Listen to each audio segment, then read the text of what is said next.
नमस्कार प्यारे बच्चों, आपके YouTube चैनल गुरु ज्ञान आशीष में एक बार फिर से आपका स्वागत है। प्यारे बच्चों, आज हम वर्णमाला का पार्ट 3 लेकर आए हैं। वर्णमाला का पार्ट 3। इसमें देखेंगे प्यारे बच्चों, वर्णमाला के पार्ट 3 में हमारा चर्चा जो होगा आज, वो चर्चा होगा आपकी वर्णमाला में वर्णों के उच्चारण स्थान को लेकर के। तो देखेंगे वर्णमाला में वर्णों के उच्चारण स्थान क्या क्या होते हैं। तो देखेंगे वर्णमाला में वर्णों का उच्चारण स्थान।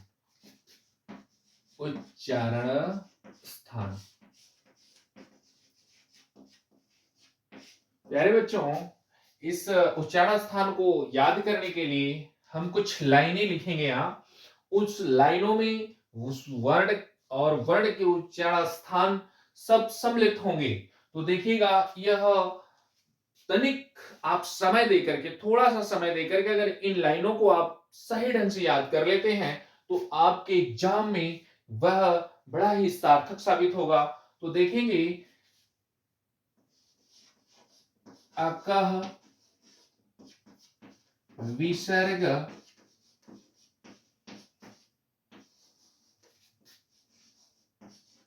कंठरा,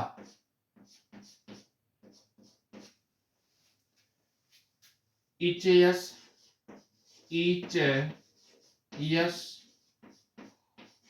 को तालु राम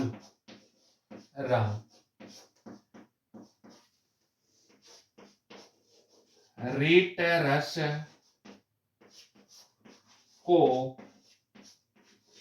जानो मूर्धा जी,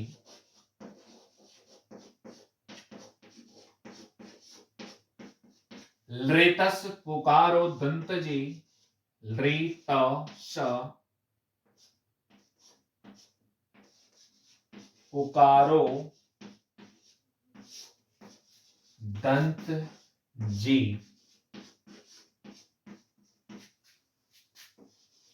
उप आते हैं ओष्ठ में,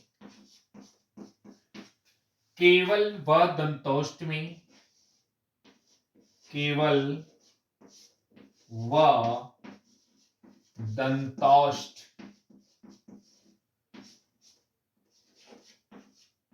में, केवल व दंतोष्ठ में, कह कंठ तालु, कह कंठ तालु, ओ अ कंठोष्ठ से, ओ अ कंठोष्ठ से, नासिका से पंचमाक्षर, नासिका से पंचमाक्षर, जिह्वा रखो प्रकोष्ठ में, जिह्वा रखो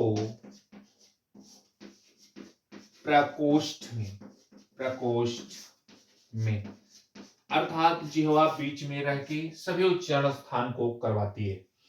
चलते हैं, ये जो कुछ लाइनें हैं, ये सिर्फ मात्र लाइनों को याद करके आप उच्चारण स्थान सभी वर्णों को निकाल सकते हैं। तो यह जो आपका हेल्पफुल साबित होगा ट्रिक के माध्यम, यानी ये ट्रिक जो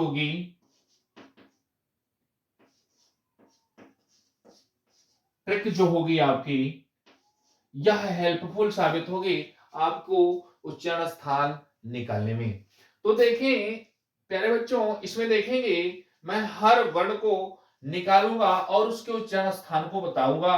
इसी लाइनों में सभी समाहित हैं। तो देखिए यहां पर दिया गया है अकह विसर्ग कंठरा अर्थात अ आ।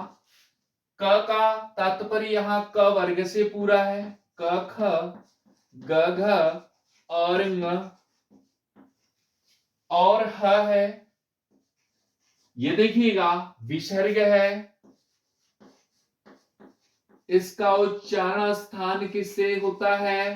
तो कंठ से होता है। देखिए लिखा हुआ है अकह विसर्ग कंठरा, कंठ से होता है। इचियस को तालुराम हरस्व ई दीर्घई च वर्ग के अंतर्गत आएगा च छ ज झ य और यहां यह है और श है। अंतस्थ का य और श यह तालु से उच्चारित होते हैं, इसलिए यह तालव्य व्यंजन है। अब इसमें देखेंगे रिटरस को जानो मूर्धा जी अर्थात री ट वर्ग ट ठ ड ढ ड़ और र और श अर्थात र और ये श, ये कहां से उच्चारित होते हैं? तो मूर्धा से होते हैं। कहां से? मूर्धा से होते हैं।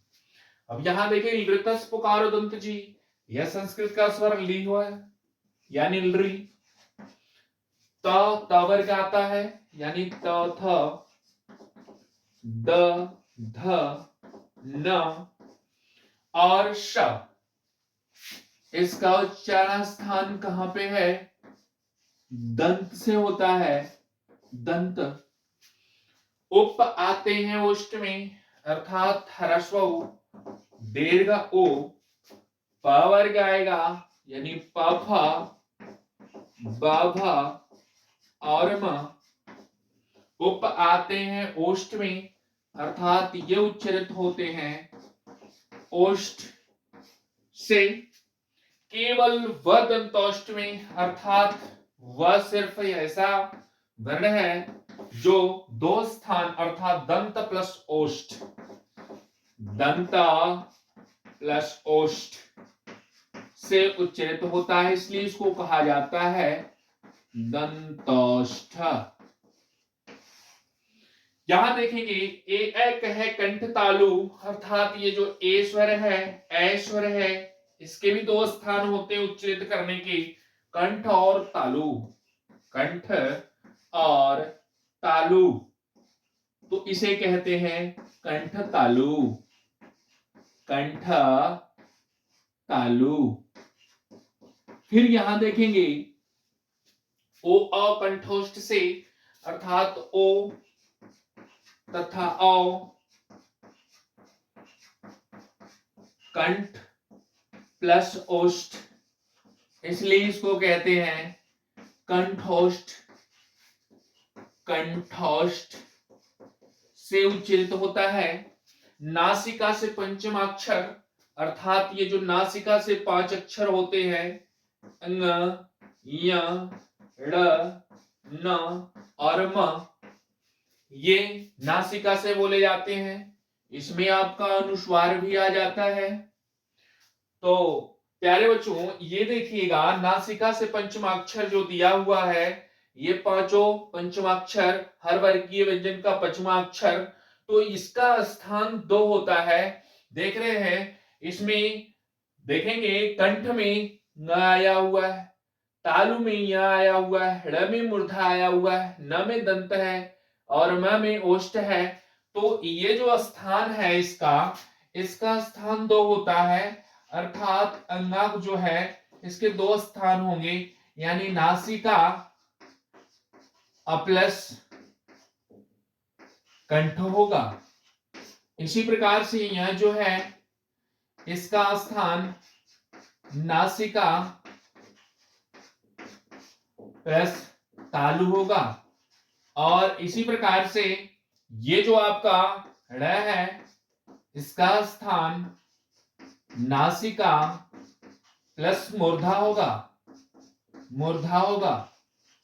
और यहां देखेंगे ड़ के बाद आता है न, न का उच्चारण स्थान नासिका, नासिका प्लस देखिए किस वर्ग में है, दंत में है, प्लस दंत से होता है। और आपका बचता है मां, इसका उच्चारण स्थान जो होता है नासिका, नासिका प्लस ओष्ठ से होता है। तो प्यारे बच्चों, यहां पर वर्णमाला में वर्णों का उच्चारण स्थान याद करने की सबसे बेहतरीन ट्रिक है ये आपकी। इससे आप हर वर्ण के उच्चारण स्थान तनिक ही समय में निकाल सकते हैं। एग्जाम में आपके लिए बड़ा ही हेल्पफुल साबित होगा। अर्थात प्यारे बच्चों, इन सभी को 2 से 3 बार केवल क्या कर सकते हैं, रिपीटेड करेंगे, ये चीजें याद हो जाएंगी। और ऐसे अगर याद करना होगा तो आपके लिए बहुत कठिनाई होती है एक एक वर्णों को याद करना और उसके उच्चारण स्थान को याद करना। इसलिए ये जो है ट्रिक आपके लिए बड़ा ही हेल्पफुल साबित होगी, लेकिन इसे आपको क्या करना होगा, थोड़ा याद करना होगा। तो प्यारे बच्चों, इसी प्रकार से ये वर्णमाला का पार्ट 3 था। अगला पार्ट लेके अगली वीडियो में फिर से आएंगे। तब तक के लिए नमस्कार। अगर ये आपको वीडियो अच्छे लगे हो तो इसे लाइक शेयर सब्सक्राइब करना ना भूलें। धन्यवाद।